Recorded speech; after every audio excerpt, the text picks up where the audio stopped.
Hello and welcome to the Big Purple Blob Morning Show.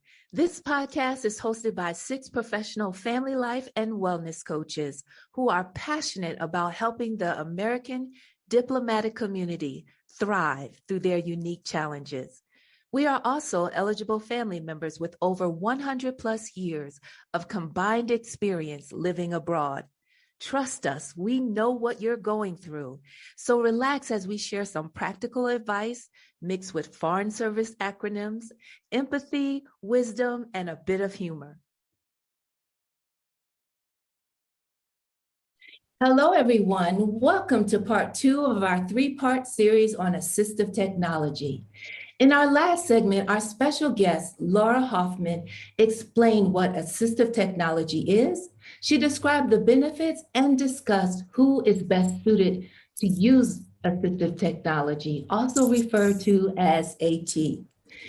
I'm excited today because we have here with us Lhoffman again, and 2 of our fellow Foreign Service parents who are here to show how their kids share their stories of how their kids use assistive technology. So I want to take a moment here to welcome you back, Lhoffman. Thank you for being here. Yeah, thank you for having me. And Nina and Paola are our parent volunteers here to share their stories. So welcome to you both. Thank you. Thank you so much. Ladies, before we get started, I just want our viewers to hear, where are you located? What's the time and the weather? When we're doing these things, I'm always just excited that people are in different locations, different times, and the weather is different in each place. So let me start with you, Paola. Where are you located? What's the time there, and how's the weather? We are located in Maputo, Mozambique. It's the South African region. It is very warm today, almost like 30 degrees. Wow. It is 3 p.m. and we have the ocean just like a few blocks away from our house. So we're so happy to be here. Yes, I can't wait to visit there. I have some friends there, so I'm coming soon. I have to come by and say hi to you as well. Nina, how about you? So I'm in Manila, the Philippines, and it is nighttime here. So it's 9:30. My kids are sleeping. I'm kind of in the dark, and it's very hot here as well. Nina, thank you so much for spending your evening with us and staying up late. So thank you. Now, Laura, tell us about you. Where are you currently located? Well, I'm in the Midwest of the United States in Missouri. It is cold. It maybe 50 degrees Fahrenheit. My conversion to Celsius is not good, but being by the ocean sounds a lot better to me. And I will say I do on-site consultations. So if you would like me to come to Mozambique and you have room for me, I would be happy to come to the warmer weather. Great plug, Laura. Thank you. We have listeners all over the globe. Did you hear that? Laura is available to come.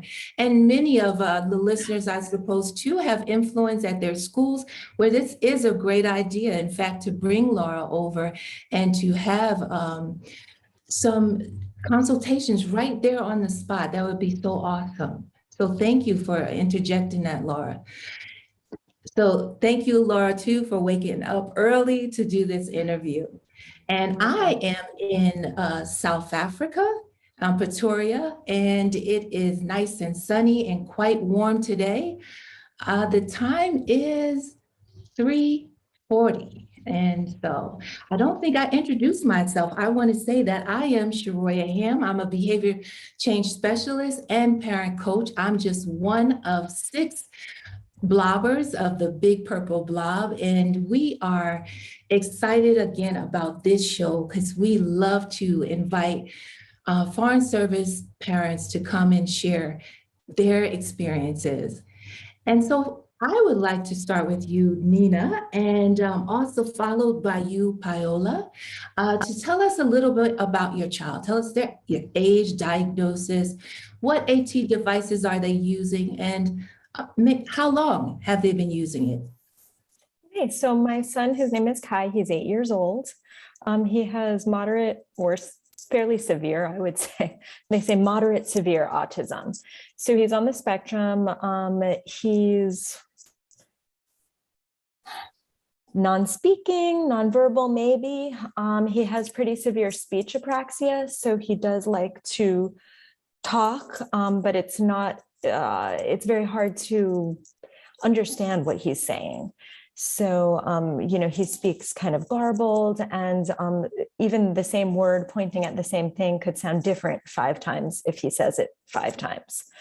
So because of that, we started using like a picture system called PEX, where he was using paper kind of cutouts that had a word and a photo on it, and was a speech therapist worked with him starting when he was about 2.5 or 3 to work on parsing together sentences that were visual. And then he could hand that to us on like a sentence strip, like, I want ice cream. And he had a notebook that had all these little cards in it. But as his vocabulary grew, he started getting really frustrated because we couldn't have every word that he was looking for in that notebook. The notebook got bigger and bigger and bigger, and he was carrying it around on his shoulder. It was very heavy.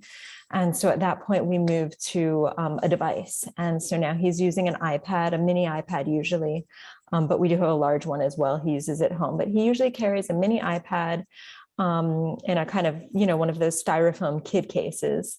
And he wears it on his shoulder, and he's using an app called ProLoco to Go, which is very customizable. And so we're able to customize with, his friends, his teachers, the foods he likes. I can put in a photo and a name of something, and it actually talks for him. So whereas when he was doing the PEX, the picture exchange program, there was no verbal side to it. But with the device, it actually has a child's voice. And, it will say for him when he puts the words together, it will say, I want ice cream audibly. And so he's been using it now since he was 5. So for about 3 years, he's been using it. And it's been really great for us, although I do have some questions for Laura later on. Awesome. Paola? Yes.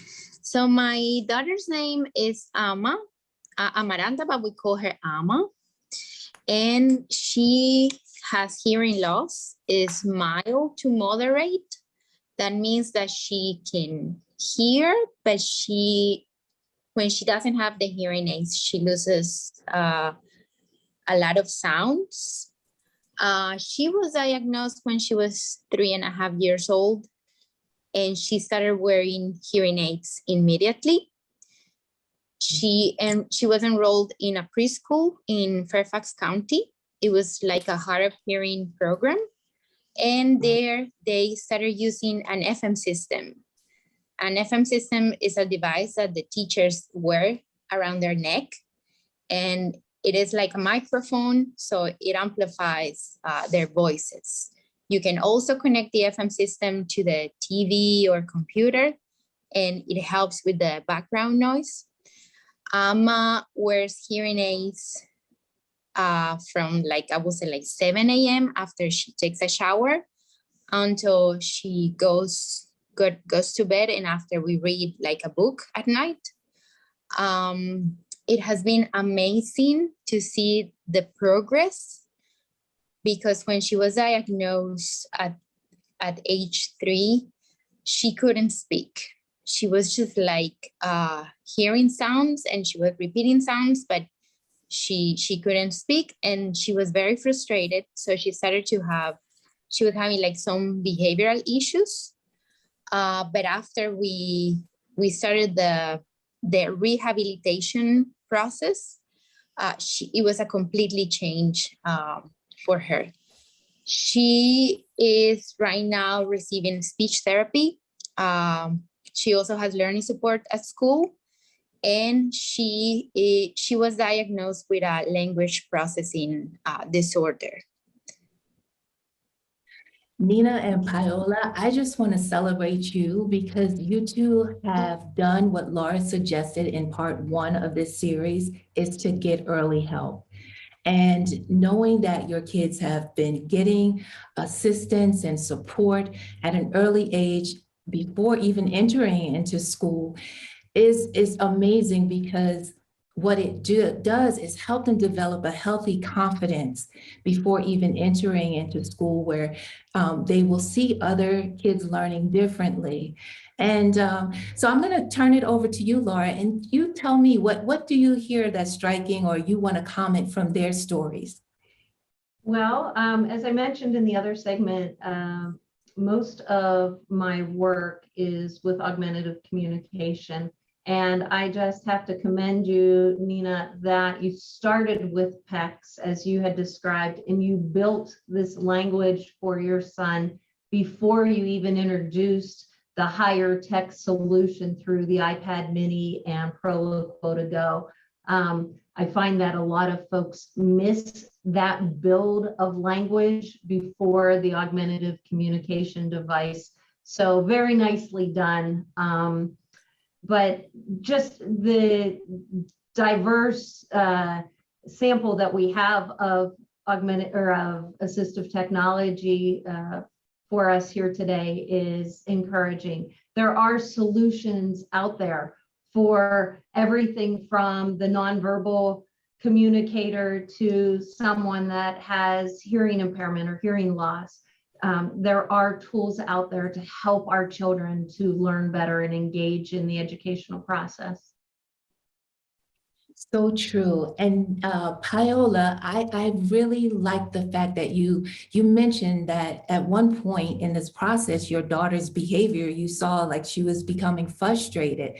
And that is what is so amazing with assistive technology, is it takes the frustration and allows the kid not to have outbursts of aggression or frustration. So can you just share a little bit more about how you saw a transition maybe in her behavior and her confidence, whatever else you've noticed since implementing the AT for her hearing impairment? Sure. Just to understand better, the behavioral issue was the fact that helped us to diagnose our daughter. Because we are a bilingual family, many doctors were telling us, don't worry, she will speak, she's bilingual. So when we saw the behavioral issues and the frustration, we thought, something is happening here, something different. So she was assessed, and then we realized that she had the hearing loss. After that, she started the speech therapy. It was almost like 3 times per week. For a 3.5-year-old girl, it was very difficult for us too. It was a big commitment. We had to wake up very early in the morning. She had to go before the school. Then she was receiving more therapies at the preschool. But every time she was gaining more and more language skills, she was increasing her vocabulary. She was getting like more words, and she was able to express herself. So she started like overcoming the frustration.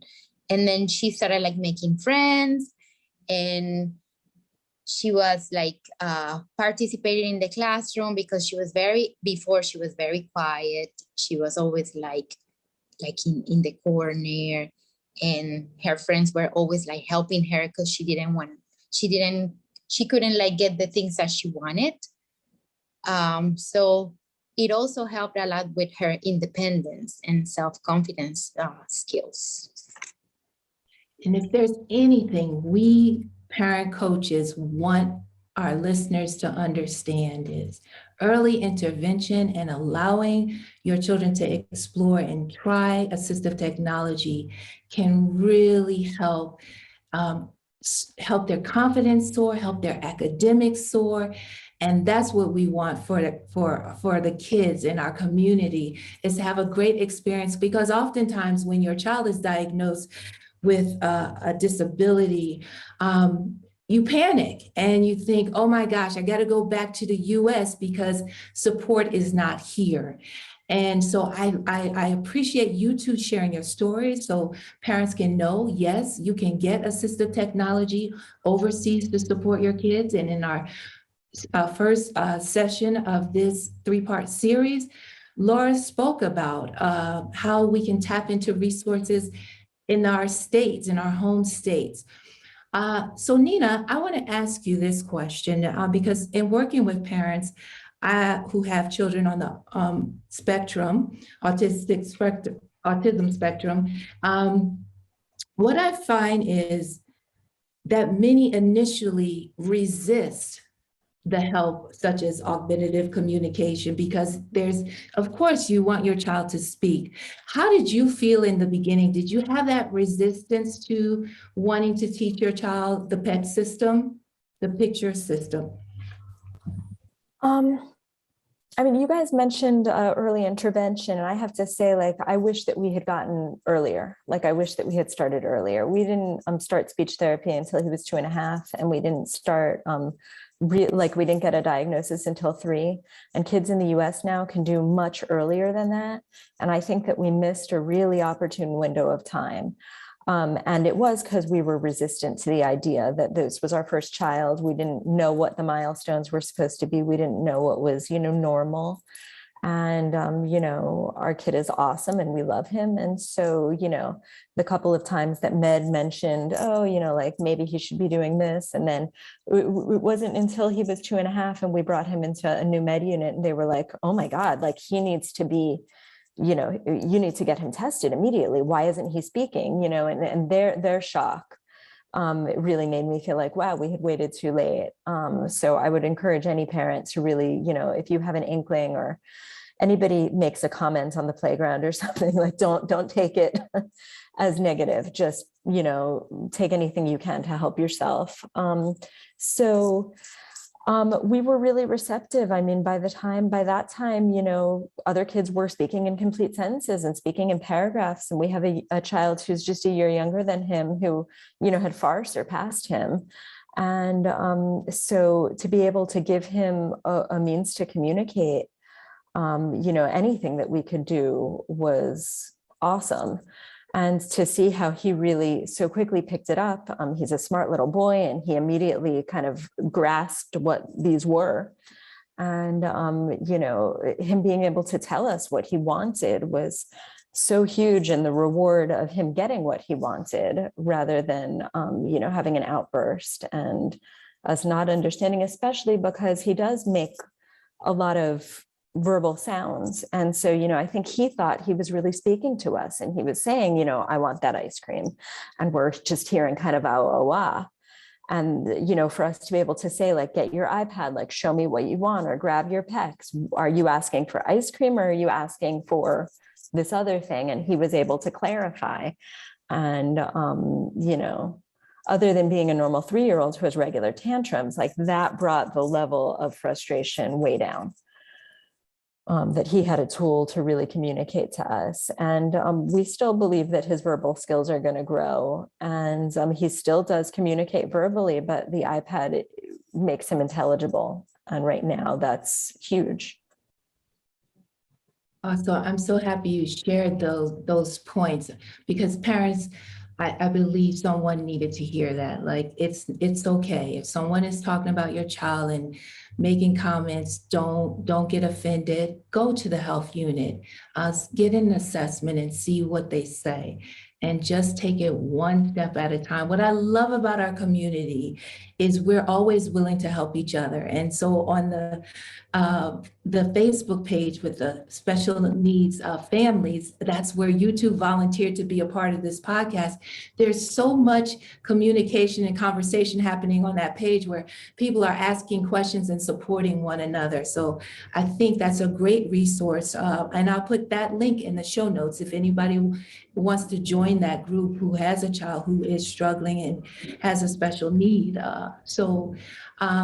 I'm going to ask you, Laura, to piggyback on some of the things that they said. And after you finish, Laura, Nina and Paola, I would like for you to ask Laura a question that you may have regarding assistive technology.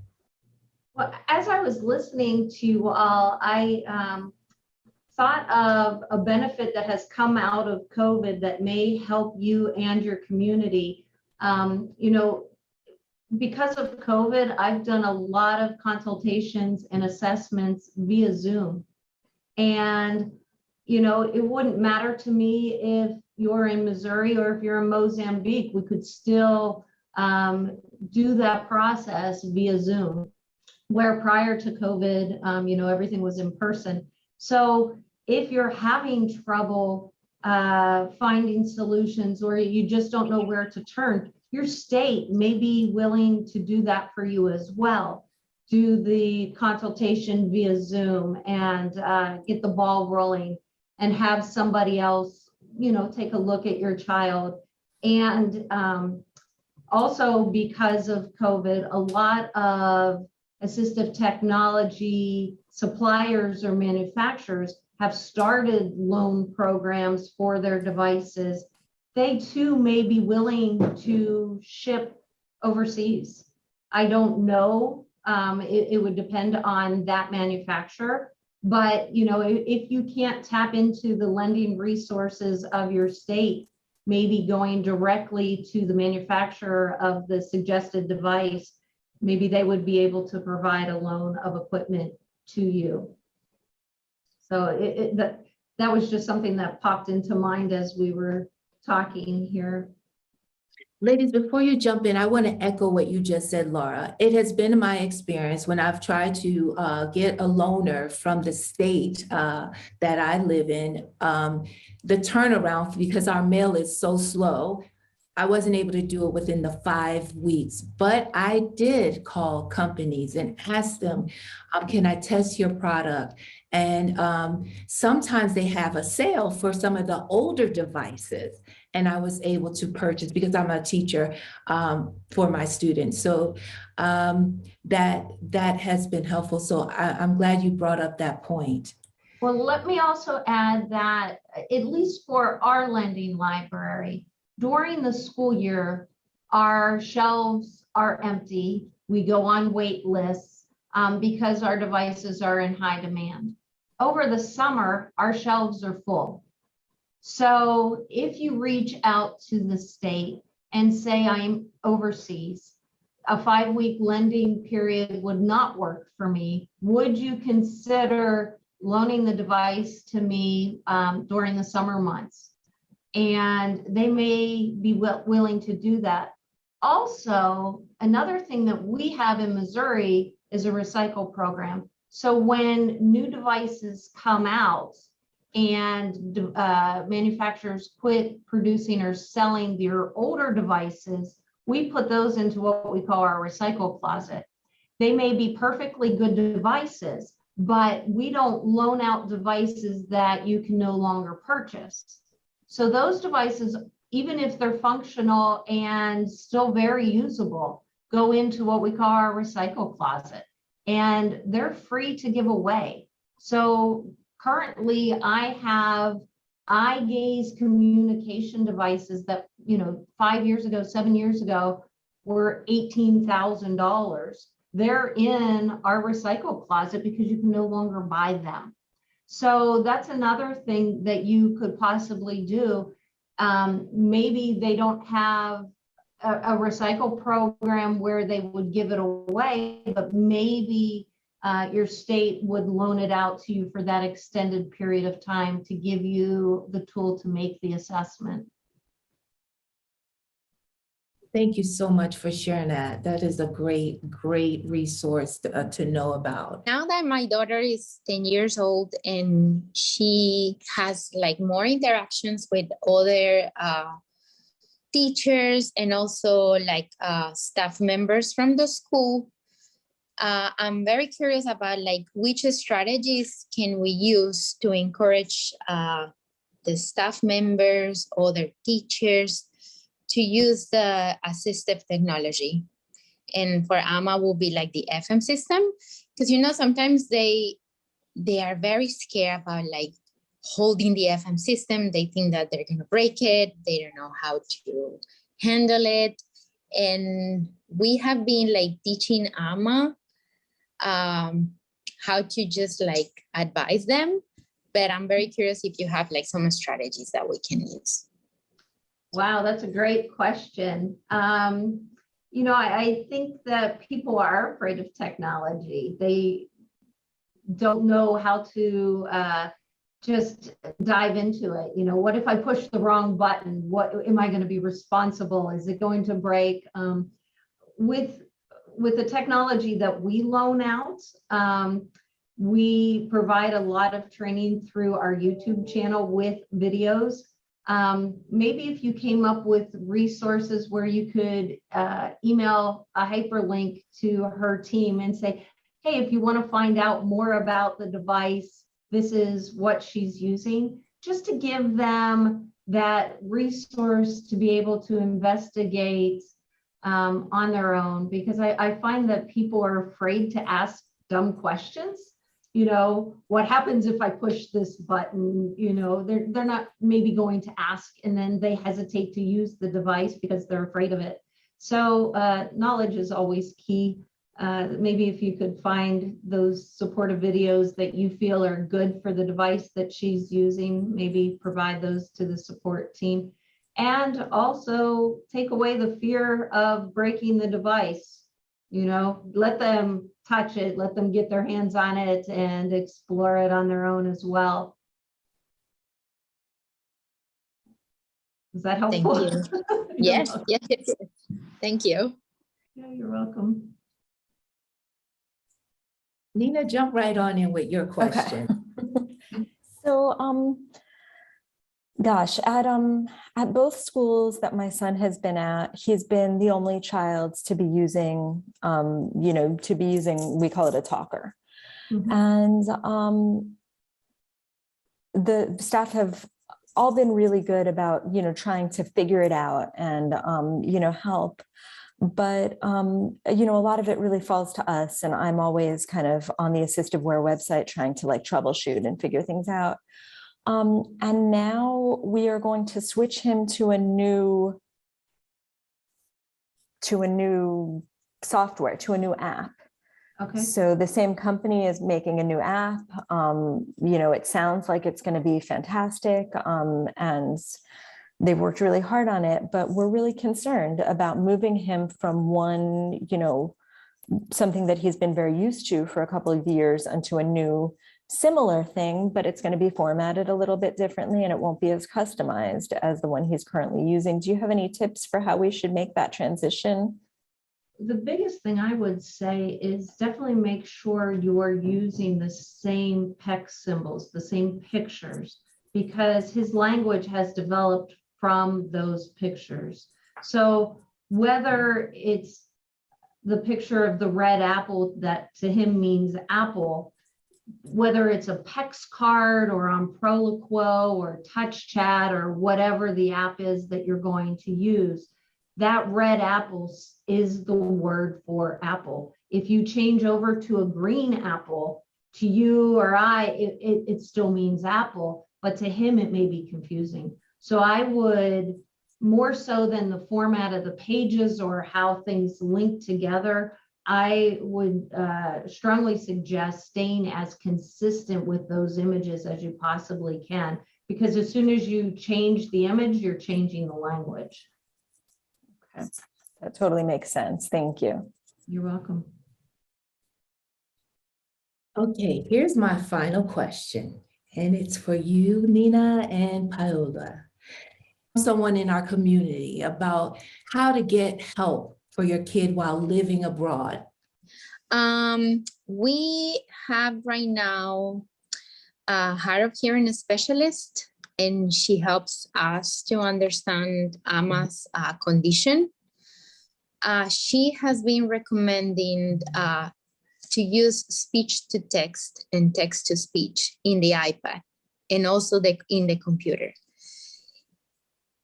It has been amazing because when Ama started learning to write and to read, she was also getting very frustrated because she has some processing issues.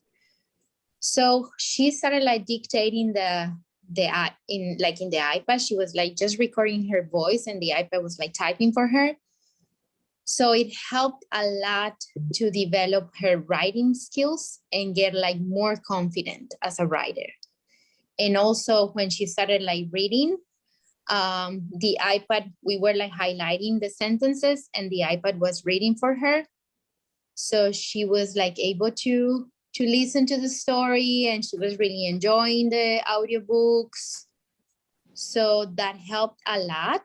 And we just discovered this like 1 year ago, and she's now 10. So we wish to have that information before.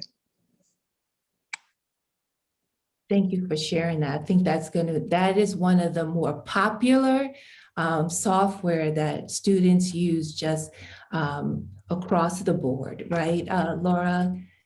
It is, and I will say that if you try text to speech or speech to text with your child and it doesn't work as well as you hope, there are dozens and dozens of different applications of speech to text and text to speech that may differ just slightly. So, it has become universal design that it's built into the Windows 10 platform or the Chromebooks or the smart devices, iPads, iPhones. But there are additional packages such as Co-Writer or the Clicker software that, or Got It, which is out of Israel, which is a great program that provides additional support for text to speech and speech to text. So if you do try it with your child and it doesn't work, it doesn't mean that might not be an option for them. So it means call your state assistive technology program and find out. It does. Right? Yeah, absolutely. All right, Nina, what's your advice for parents? I wish that I had gotten advice from other people. I wish that when we were starting him on a communication device, that we had gone with not the iPad, and that we had gone with a dedicated device, because financially that would have been much more beneficial. So all of us, I think, overseas have really fantastic insurance through the federal government, which is great. And I know Blue Cross Blue Shield would have been very, very happy for covering durable medical equipment for us, but they can't cover an iPad because it has other uses. So there's a lot of other technology out there that is strictly for the purpose of speech and medical, and that would have been covered 100%. But because we went with the iPad and what's a very expensive app, we are kind of now hamstrung to a device that will not be covered by insurance. And this is a device, I mean, all of us have kids with iPads, they break, the kids throw them, they get wet, they fall in the pool. So you can imagine how many of these things we've gone through, and we always have to have a backup available because of dead batteries and because who knows what can happen. And so, that's been an expensive endeavor for us, as is generally caring for any child, but especially a special needs child. So it would have saved us tens of thousands of dollars, and I'm sure more over the course of the next couple of years, if we had been advised to stick with devices that were purely medical. Nina, I have a quick question for you. And then Laura, I would love for you to tag in on that. My question is about the special needs education allowance. Would they not cover the app? I know the iPad, but the app itself. So far, no.